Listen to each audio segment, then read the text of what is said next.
So you guys have probably already seen that I bought another Bugatti. Now in this video, I'm gonna tell you why I bought it and truthfully why this is so much better of a Bugatti than this one. Trust me, this video is about to be crazy.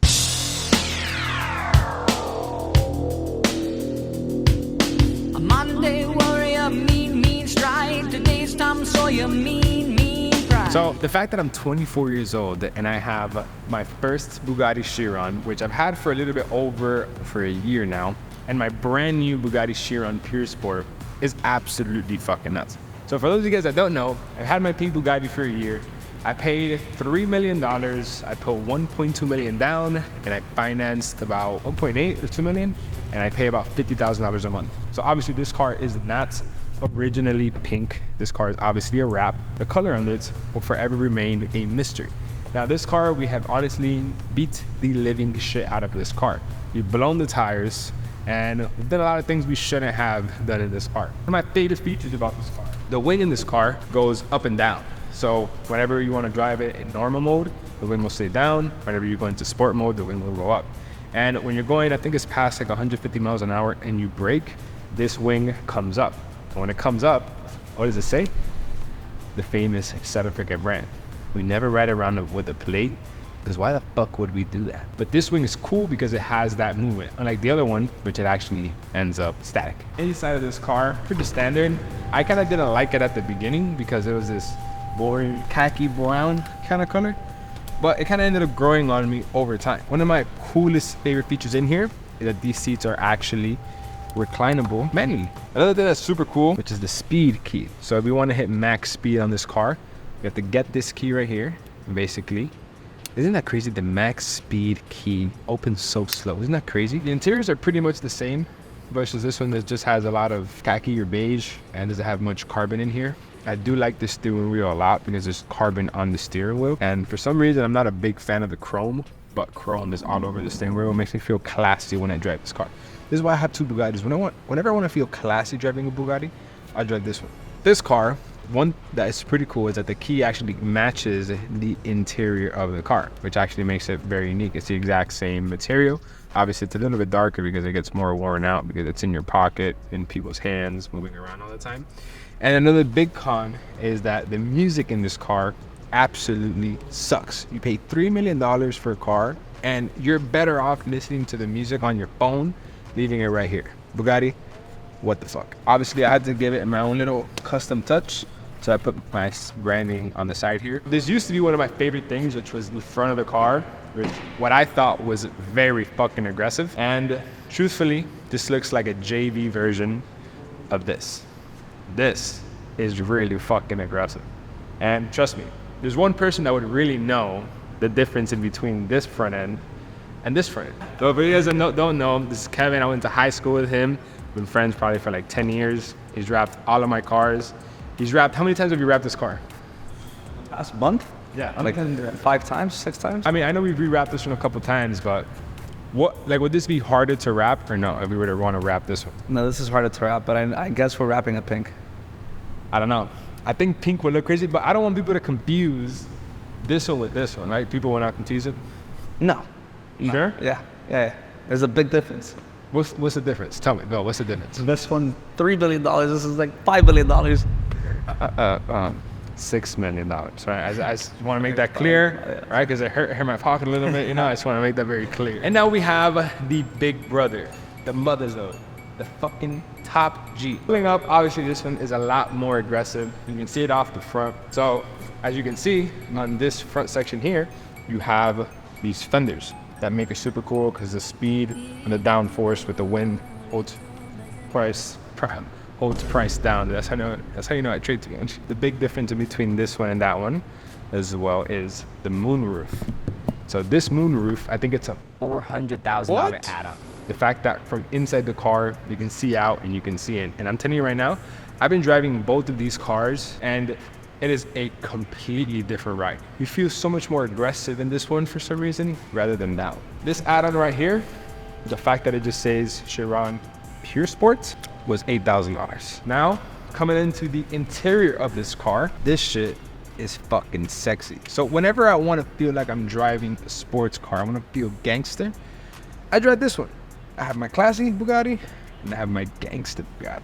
So obviously this interior is beautiful. This moonroof absolutely just changes everything. When you're driving through the city at night, you can see the buildings. It's fucking awesome. When you come into the car, you would expect for you to adjust your seat back and forth like the other one. No. You pay $6 million for this. So if you have a Toyota Camry or a Toyota Corolla, we're adjusting our seats the exact same, even though I paid $5,999,000 more lately. How stupid am I? At least this interior has more carbon fiber, which compensates for having the railing on the seats. I don't know why it has that, maybe for weight reduction, because the wing fucks up the top speed on this car. And this car here, as you can tell, does not have the fast key. There's no option to make this car hit max speed. This car, the way it comes, is just gonna hit the max speed, but never be faster than the other. Inside of here, you obviously have more Alcantara on the steering wheel rather than carbon fiber. You have a shit ton of carbon fiber all over the dash.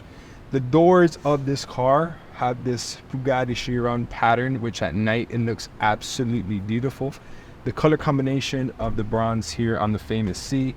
The spec of this one is so much better, and honestly, I like it more. I'm gonna say it, I'm being honest, I like this one a little bit more. I love that one simply because it was my first one. It's like your first kid.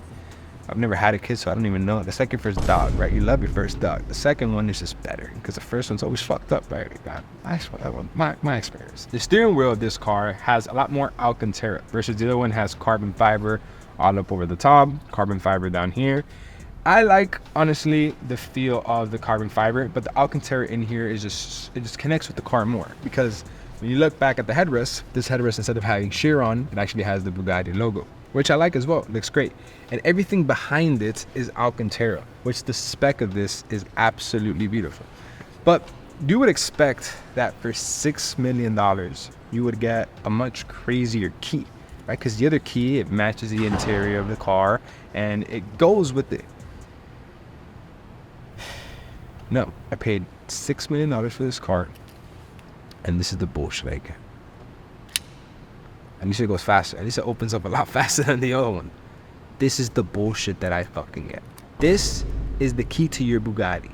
Now, obviously, this is not the actual key to the Bugatti. This is the only key I have right now. Why? Because I lost the main one, and it's $25,000. And I don't want to pay $25,000 for a new key. So, I'm just riding around with the spare key until I potentially lose this one, and then I'm going to have to get another one. But the actual key was really nice. It matched the interior of the car with Alcantara and everything, but I lost it. This is the only key that I have now, which kind of sucks. The spare key should at least be nicer than this. Like, come on, info system in here is exactly the same. I think that Bugatti is a 2019. This Bugatti is a 2022. So even though it's like 2 to 3 years apart, it's exactly the same. Over here on the side of this door, once again, you have the pattern of the Bugatti, which looks absolutely beautiful. The details on the buttons that match the bronze of the inside is so fire. And then all this exposed carbon is what makes this car what it is. It's a fucking beauty. Now making our way to the back of the car, the most obvious difference is this fucking massive weight. This just does not feel right. This is why this car is slower. You have the matching Bugatti emblem with the color of the car, which is super sick. I love the bronze engine bay coverage, which looks absolutely beautiful. And then you just have like this super aggressive rear bumper with this diffuser that it just makes this car look $6 million. And then obviously we have the exact same engine. It's 1500 horsepower, W16. The power is distributed exactly the same. Nothing changes. Just that this wing right here makes me slower because of the downforce that it gives the car. Like if we look at both of these cars from the back, just look at it. It's just, it's beautiful. It's beautiful. And just to prove to you that they're the exact same engine, they sound fucking identical.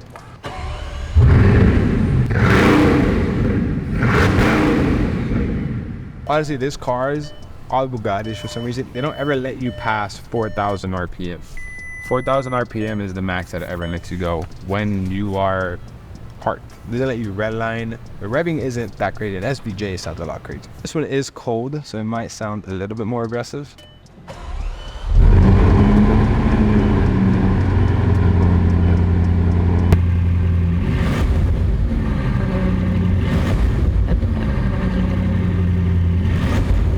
And also something that is a big difference, at least for me personally, because I really fucking drive these cars hard. And what I love about this one are the paddles, bro. Look at these paddles. They look like the GT3 RS paddles, very thick, and they're long. That sounds sus. Hella sus. Let's just say these are more performance enhancing paddle shifters. And the paddle shifters here are very plastic-ish, and they're short. This right here, this is you. This right here, this is literally you, this baby paddle shifter. And this is the guy she tells you not to worry about. These long, big paddle shifters. All right, boys, I'm about to do something I've never done in my life. An 8-figure donuts with no e-brake or clutch around my 2 Bugattis.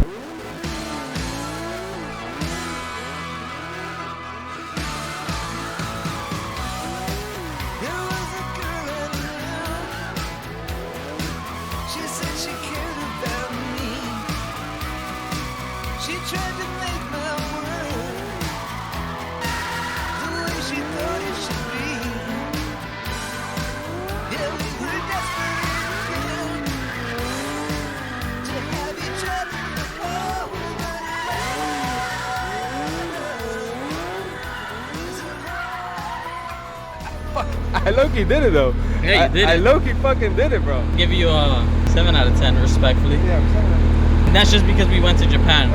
If we never been to Japan, that'd be 10 out of 10. Bro, facts.